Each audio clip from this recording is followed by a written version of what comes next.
दोस्तों, इस धरती के इतिहास में अंकित सभी राजाओं और महाराजाओं की महानता और उदारता के बीच सिर्फ एक ही शख्स रोशनी की मानिंद अनंत तक जगमगाता रहेगा, और वो शख्स कोई और नहीं, सम्राट अशोक मौर्य हैं। दोस्तों, हर हिंदुस्तानी के गर्व के पात्र सम्राट अशोक ने सारे के सारे भारतीय उपमहाद्वीप पर 269 बीसी से लेकर 232 बीसी तक राज किया।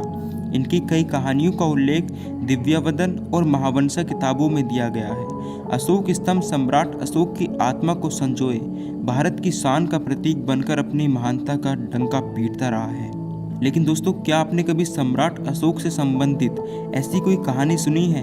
एक ऐसी कहानी जो शायद आपको सम्राट अशोक के व्यक्तित्व के बारे में ऐसी जानकारी थी जिससे आप इनकी और इज्जत करने लगेंगे। दोस्तों, यह कहानी है सम्राट अशोक द्वारा नियुक्त किए गए 9 अज्ञात लोगों की, जिनको 9 किताबों को संरक्षित करने का कार्य सौंपा गया था। दोस्तों, इन 9 किताबों में 9 अलग अलग प्रकार की विद्याओं का विस्तार से वर्णन किया गया था। इनका काम इन पुस्तकों को गलत हाथों में आने से बचाना था। टालबोट मंडी नामक अंग्रेजी लेखक ने इस कहानी का आधार लेकर 1923 में एक उपन्यास प्रकाशित किया था जिसका नाम था 9 अननोन मैन। दोस्तों, आगे हम बताएंगे कि इन किताबों में किस प्रकार का भरपूर एवं सटीक ज्ञान था। पहला, राजनीति। दोस्तों, इस किताब में राजनीति से संबंधित चीज़ों का वर्णन किया गया था।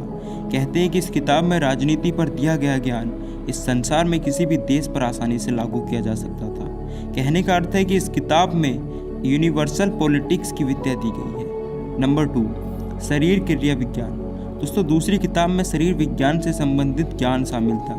दोस्तों, इस किताब में ये भी लिखा है कि आदमी को छूने मात्र से कैसे मृत्यु प्रदान की जा सकती है। इस पुस्तक में इसी प्रकार की कई अन्य चीज़ों के बारे में लिखा हुआ है। ऐसा कहा जाता है कि जूडो इस पुस्तक से रिसा हुआ ज्ञान है। नंबर 3, सूक्ष्म जैविकी अर्थात माइक्रोबायोलॉजी।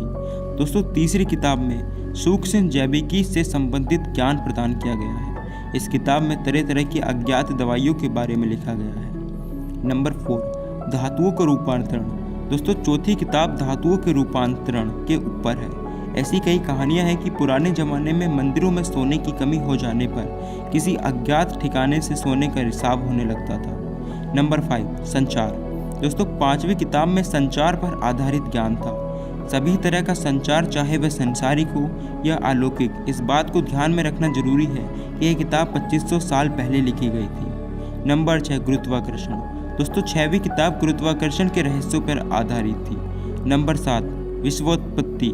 दोस्तों, 7वीं किताब इंसानी पहुंच के बाहर के विश्वोत्पत्ति के बारे में ज्ञान पर आधारित थी। 8वीं, प्रकाश।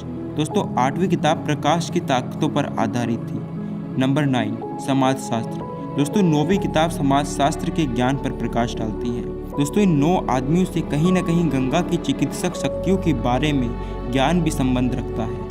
ऐसा मानना गलत नहीं होगा कि वे सम्राट अशोक ही थे जिन्होंने एक ऐसे दल की स्थापना की जिसे पश्चिम में इल्यूमिनाटी के नाम से जाना जाता है। माना जाता है कि इन 9 लोगों के धर्म की कोई पहचान नहीं बताई गई है। ये 9 अज्ञात लोग पूरे संसार की उन्नति के लिए समर्पित थे। ये सम्राट अशोक की महानता का प्रमाण है। इन 9 अज्ञात लोगों ने साल दर साल सभ्यताओं को बनते बिगड़ते देखा है।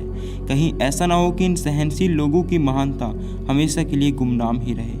दोस्तों, अब आपके मन में एक प्रश्न आ रहा होगा, क्या ये सच्चाई है या फिर मिथक? तो दोस्तों, यह सोचना आप पर निर्भर करता है। यह कहानी काफ़ी हद तक सच्ची भी लगती है और एक मिथक भी। अगर सम्राट अशोक ने ऐसा कोई कार्य किया था तो वह जाहिर तौर पर दुनिया के इतिहास के महान शासक थे। दोस्तों, उम्मीद है ये वीडियो आपको पसंद आई होगी। इसी तरह के इन्फॉर्मेटिव नॉलेजेबल वीडियो के लिए हमारे चैनल से जुड़े रहें। मिलते एक नई वीडियो में, तब तक धन्यवाद। जय हिंद, जय भारत।